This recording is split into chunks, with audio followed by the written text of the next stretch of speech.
I was 14 years old when this happened. I had a friend named Joe, and we were the typical teenage curious kids. We used to go to abandoned places together thinking we might encounter something.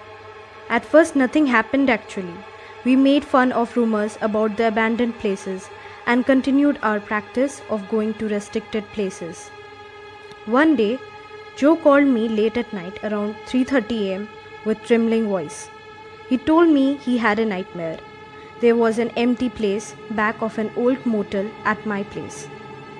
He told me that he had seen an entity there and opened his eyes to find it in front of him.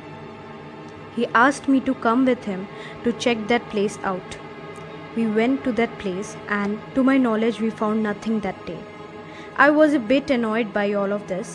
I thought it was probably some kind of sick joke of his. Next day, around the same time, Joe called me. This time he mumbled something that the entity would kill him and he had to go to that place to end it, and asked me to come with him, to which I denied, thinking that he was lying and making a fool of me. He pleaded, but I denied repeatedly. Next day at school, the principal called me to her office.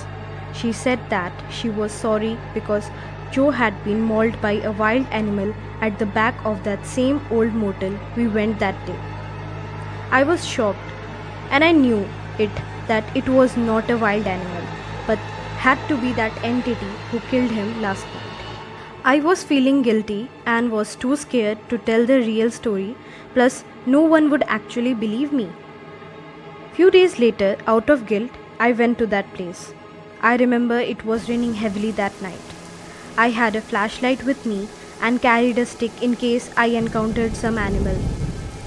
Half an hour passed by, but nothing happened. As soon as I was about to leave that place, I heard a sinister laugh. I knew it had to be the same entity, but when I turned around, I found out nothing. As I started walking, I could hear somebody call out my name loudly. Again, someone called out to me, and it was Joe. I yelled back and said, "Joe, I saw Joe." He was bleeding and was decayed. He looked evil. I knew it was not my friend Joe, as he was dead. It was that entity. I started running, and I could hear the entity calling me out to help him in Joe's voice.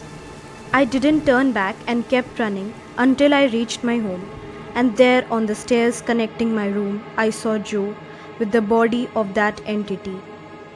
It was trying to grab me, and it got closer. I fell down from the stairs and I became unconscious. Next morning, I woke up in the hospital as I had fractured my legs and hurt my head due to the apparent fall.